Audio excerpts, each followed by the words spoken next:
play basketball and then like that. So I was just thinking, I'm like, all right, let me just do a podcast. And most people that know me personally, I was like, I'm not even a talker really. Like I only talk when spoken to. So like, it's kind of ironic that I have a podcast, but so I started it. And then as soon as I started, the George Floyd thing and Breonna Taylor thing picked up. Then one of my most popular episodes when I talked about police brutality the month George Floyd died. And one of my friends got kicked off the episode because he started talking about some stuff that I didn't even know about that was true about the NCAACP and things like that. So that's how I know, people listening to your conversations and stuff that you be saying on some of these recordings. But the main reason I started a podcast was just because, I'm real big on mental health. And I went through a lot of mental health obstacles in the military, losing people in Afghanistan that I was close to and things like that. And I feel like I'm just amongst people in general, but especially among minorities, we need to have more situations and more platforms where we could talk amongst each other, have people from different backgrounds, different success levels to get reassurance in your own individual lives to know just because this person a millionaire and you work a 9 to 5 doesn't mean that y'all don't go through similar things. Everybody has those mental obstacles that they go through on a day-to-day basis just when you live in life. That was the main reason I started a podcast. Yeah, and I thank you so much for mentioning about mental health. You're an advocate for mental health, and so many things are happening today with our citizens. The suicide rate has gone up since COVID. You were hearing about people who you believe were like happy and successful or committing suicide. Um, what are your thoughts on getting people to like open up, forget the stigma that's attached to it and go seek help when you recognize you have these kind of issues? What would you say to someone out there who's struggling but is afraid to speak up because they are afraid of being laughed at or ridiculed? Well, the thing is, mental health, people scared to go to mental health. 9 times out of 10, it's not the person that's scared to go. It's the environment that they're around. And it's most likely 9 times out of 10 is peer pressure. Just like in the military, like we have programs for behavior health, but we got leaders in the military to be like, oh, nah, you a soldier. You don't need to go talk to them. You need to tough it out. You know what I'm saying? Like keep fighting. You know what I'm saying? And it's easy to get caught up in that because you're like, oh, well, I ain't no punk. You know what I'm saying? So it's like pride will come factors into it because you be like, I ain't no punk or nothing like that. So I ain't finna go that. So I had them thinking that I'm weak or anything like that. But, you know, I think it's just a change of environment and you just having that. I think everybody has that moment where they reach a breaking point, and sometimes you got to just look yourself in the mirror and be like, hey, I know, and I'm a big spiritual person. I pray and things like that, but I know I needed to talk to somebody, and I know I talked to my mom about stuff, my parents, but they couldn't relate to what I was going through when with deployments and things like that in the military. So when I first went to my counselor when I lost my best friend in Afghanistan, I had went through a real deep depression, and I talked to him every week, once a week for 2 years straight. And me and him built a real strong relationship. And my first couple of appointments, it was kind of awkward, like we wasn't talking as much. But as I got more comfortable with him, I used to look forward to going. It got to a point where I look at my calendar and be like, oh, I got a behavioral health at 1. I get there like 30 minutes early because I'll be excited to talk to him. So it felt like a release when I get out of there because, I know he don't know nobody because you can have a best friend, you know what I'm saying? But they can have mutual friends that and things like that. So some in the back of your head, you're gonna be like, what happened if they tell them, what I told them, you know what I'm saying? But good thing about behavioral health, 9 times out of 10, that person ain't gonna know nobody in your personal life. So once you start venting to them, and it's a plus if y'all got a connection, if y'all can spark off on some similarities or something like that, then you ain't got to worry about nobody finding out your business. It's confidential. So that was one thing that helped me out, when I was going. Yes, yes, it is confidential. What you share with your counselor is confidential. Glad for you to say that. And I'm so happy that you're talking about this topic publicly, because that will inspire someone who is struggling and or who is afraid to come forward to do so and seek help. So cut down on, the number of people or leaving their families at their own hands or deteriorating because they hesitate to seek help. Okay, thank you for bringing that up. Now, tell me about the moment when you discovered that your podcast was huge. How did it feel when it just went viral?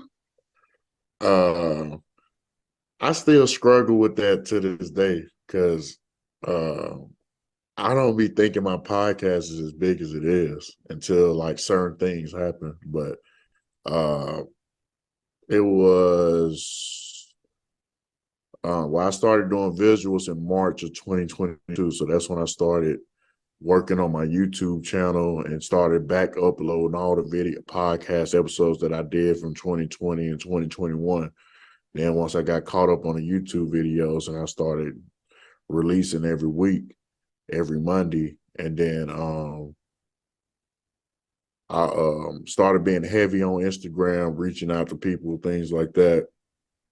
Got an interview from one of my favorite rappers' son. He passed away, Shawty Low, but he has a junior, his oldest child, and he looks just like him. It's crazy, but so I got the interview with him. That was my first big interview, and I'm real tight with one of my ministers, and my minister prophesied all this stuff to me. Oh, he told me everything that don't happen with my podcast. He told me it was gonna happen, and everything don't came to pass.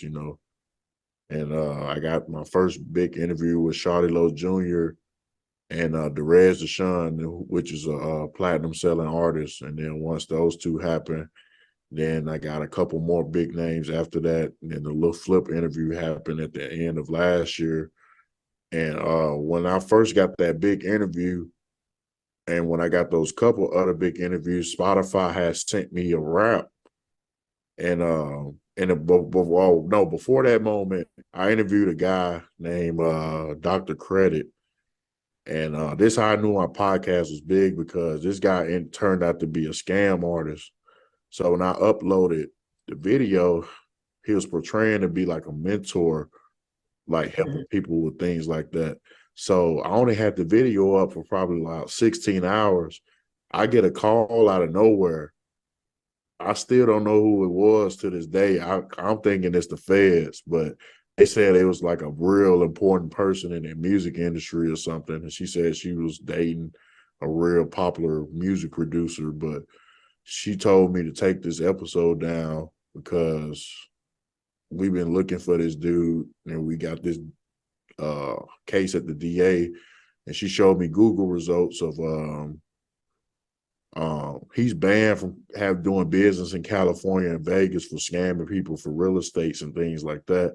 And I was just like, dang, how did they find my YouTube channel? And like, you know what I'm saying? And just because he reached out to me on Instagram, and he's talking about his credit repair company. So I didn't think twice to look him up. I'm just like, oh, he got a credit repair company. This would be something, I'm saying, good for people to get into, to get their credit fixed or whatever. I ain't think twice about it.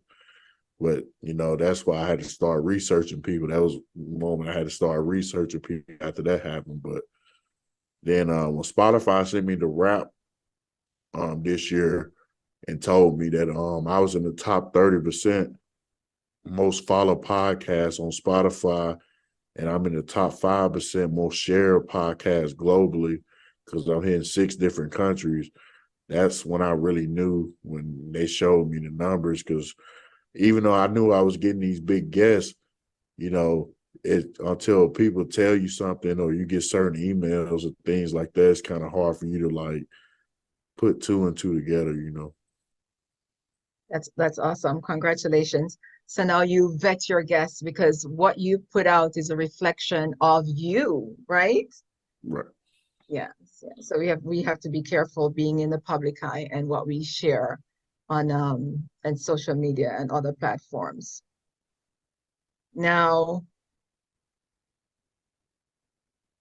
you attract some very big names while other podcasters struggle to even get, you know, little guests on their programs. Any advice? What 3 tips would you like give to someone starting a podcast who wants to hit big time? Well, my whole thing was you have to anything you do, you have to learn the business. A lot of people just jump into stuff and they don't know the business. Like podcasting is almost like the news. It's all advertisement. So if you're out there and you just starting a podcast, or you still brainstorming, you still putting your show together, trying to see how you want to do it before you do your first episode or whatever, you got to have a marketing budget.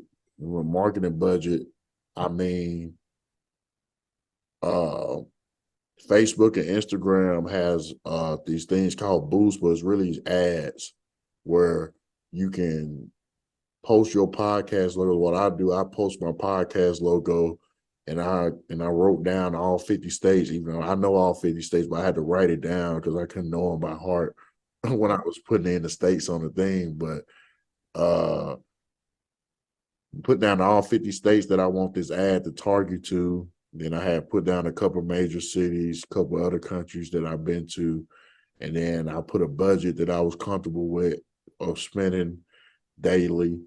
And then, that's where Instagram, Facebook, if you're really serious, once you start seeing progress, get your Google business profile, start building that up, start doing the Google ads.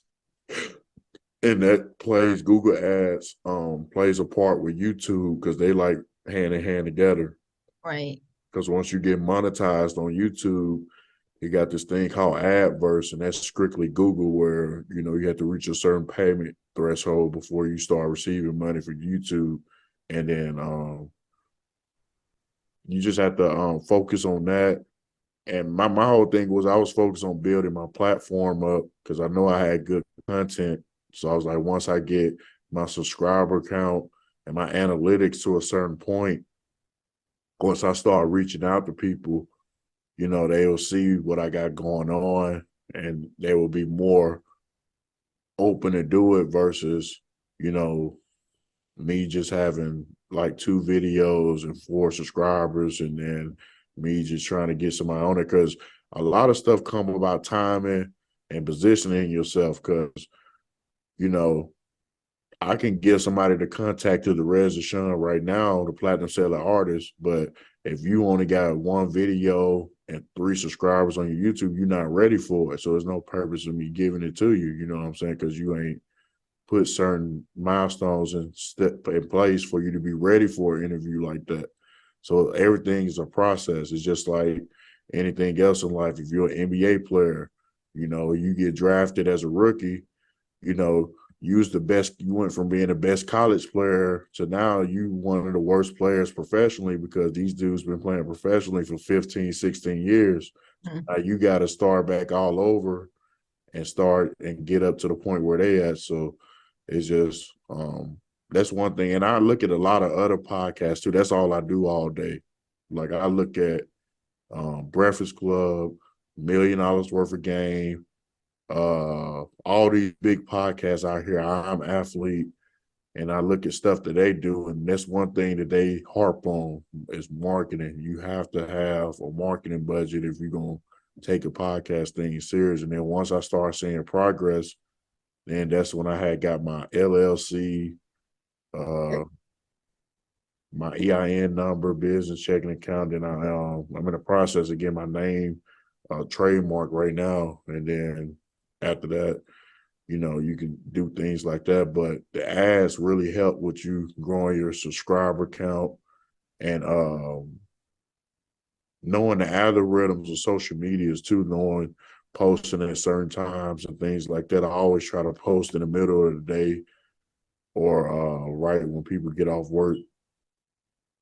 Oh, that's good. So you have to study the markets. Like I'm an author, and one of the things I was always told was to read in the genre in which I'm writing. So that's what you say. You listen to the podcast, so you're learning from the other people who are doing well. So you could copy them if you want, or not do some of the things that don't align with you to say, right? Yeah, absolutely. Because one thing that I did at first, I was only dropping one episode a month at first.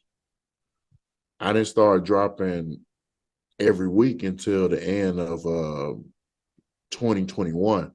That's when I started dropping every week because I started saying, oh, all these other podcasts, they drop every week. I'm only dropping one a month. And I was like, that ain't gonna work. You know what I'm saying? So that's when I had to switch that up. Yes, you have to study the competition or whoever is out there doing what you want to do and learn and grow accordingly. Great. Any last thoughts for our listeners? Anything you want to know them about, Eric? As far as podcasting, Anything at all?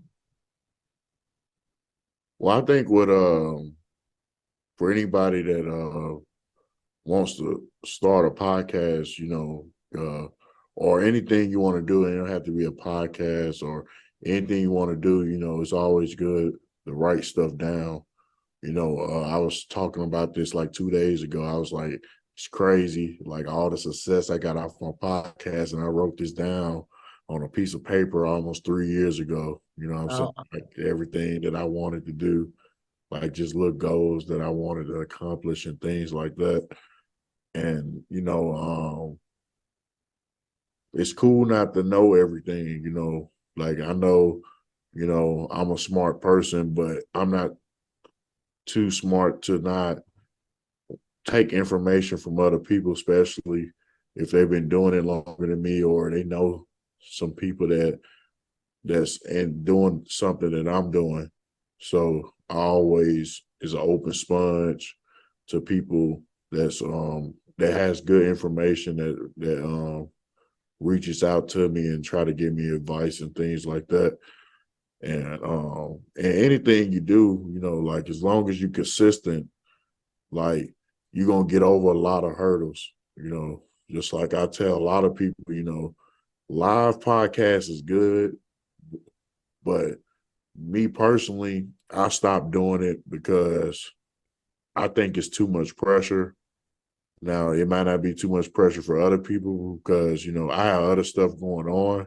So I can't just be like, oh, I'm gonna do an episode a day and I'm gonna drop it the same day, because I was doing that at first and then stuff would come up and then I go weeks without having an episode come out. So that's when I started pre-recording. So now, right now, I got episodes coming out every week all the way through June 25th already. wow. I already recorded. And the reason I do that is because, some come up, whatever, family emergency or whatever, you know, stuff, my train's still rolling and it don't make it look like I'm not doing anything. You know what I'm Yes. saying? Everything is still rolling. I keep everything in sync. And um average and you anything you do now, whether it's podcasting, being an author, well, whatever it is, you got to have some type of marketing budget because everything is driven on social media now. So it takes more than just posting and saying, hey, go read my book or go, Absolutely. listen to my podcast. You have to have some type of money invested in podcasts or advertisement, whether That be through social media, or you going out passing flyers. That's advertisement. You paying for billboards, and billboards is not as expensive as I thought Mhm. they were. You know, some you can get on a billboard now for like $400 or $500 in some places. And the way billboards work now, you know, you stay up there for 30 days. So if somebody don't buy that slot after your 30 days up, you're gonna stay up there. So you might luck up and be up there for 3 or 4 months if somebody don't Yes. buy that slot behind you. Okay. Awesome. So in other words, you're saying plan, set your goals, write them down, be committed, be consistent, educate yourself, and Right. have a budget. You have a budget, because you have to market yourself, market, because it's not going to work otherwise. Hear that, Right. listeners? Plan, set your goals, write them down. Very important to write them down. Make smart goals and write them down. So where can our listeners find you? On social media. Yes, or anywhere. Oh yes. My Facebook is my business Facebook is the Eric J the Great podcast. My Twitter is Eric J the Great.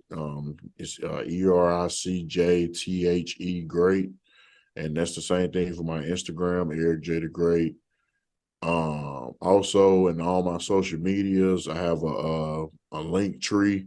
If you click the link in my Instagram, um, I have a link to every platform that my podcast is on. I'm currently on 15 different platforms, so I like to spread it out just in case. I know certain people like to listen to certain things versus others. So, you know, I'm currently on YouTube. Spotify just started doing video podcasting. They just started doing it last year. So you can look at video podcasts on YouTube and Spotify now. And then, you Oh, know, I didn't know that. Yeah. yeah, Yeah, yeah, I'm glad to hear that. I didn't know that Spotify did video podcasts. yeah. Not sure I did. Whoever you do your distribution through, like I do my distribution through Anchor. So if Mhm. you go through Anchor, um, if you upload your episodes from your computer instead of your phone, you can do quick uploads of video, and they'll show your video on Spotify. Because if you do it on your phone, it's just gonna do the audio version. So you have to do it from like a desktop or a laptop for them to see the video on Spotify.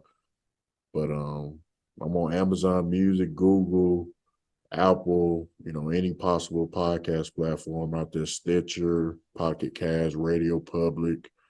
I'm on all those platforms. And also, I'll drop every Monday at midnight. Every Monday at midnight. Right. I want to congratulate you on your success. I did see your link tree, and I was reading that long list of channels of broadcast your podcast, and I was like, wow, it's awesome. Congratulations again. And that's from commitment and consistency. It pays off. So, listeners, if you're within this hearing of my voice, commitment, consistency, if you're interested in doing a podcast, go listen to Eric the Great. He's one of the best, and you can learn a lot from him.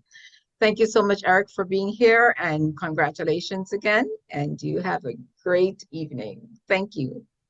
All right, you too. And everybody, one last thing I want to say, you know, because we caught up in the social media era, you know, uh, don't get caught up into, you know, looking at people on social media that's doing better than you and beat yourself down about it. You know, it's you know, we came up in an era where, you know, we had a period of our lives that didn't have social media, so we know how to operate with or without it. You know, some of the kids now, that's all they know is social media. They never had a chance to grow up without it. So that's all they know how to operate with in day-to-day life. So it's easy for you to be looking at all these people that's putting out all their successes, but they never posting any of their failures. So you need to just keep conscious of that and just know that, just because people keep posting the pictures of them smiling and stuff, not meaning they're not having no hiccups in life either. So, just stay positive and everybody trust the process and everybody have a run, everybody gonna have a run. Your run might not be this year, it might be 6 months from now, but everybody gonna have a run where, they start picking they get that big break and they start being successful. So don't beat yourself up about, not being where you want to be. Just stay positive and just keep grinding. As long as you be consistent in anything, you'll get where you want to be. That's amazing advice because we all have different journeys and we all walk our own road in different way. We all have different purposes. You cannot compare yourself with another person's success or failures. Yours is going to be yours, right? Your Right. purpose is your purpose. You can't compare it. And that is a great, great advice. And that's such an amazing message to end the show with this evening. Thank you so much, Eric. That was amazing. And I'm grateful that you added that.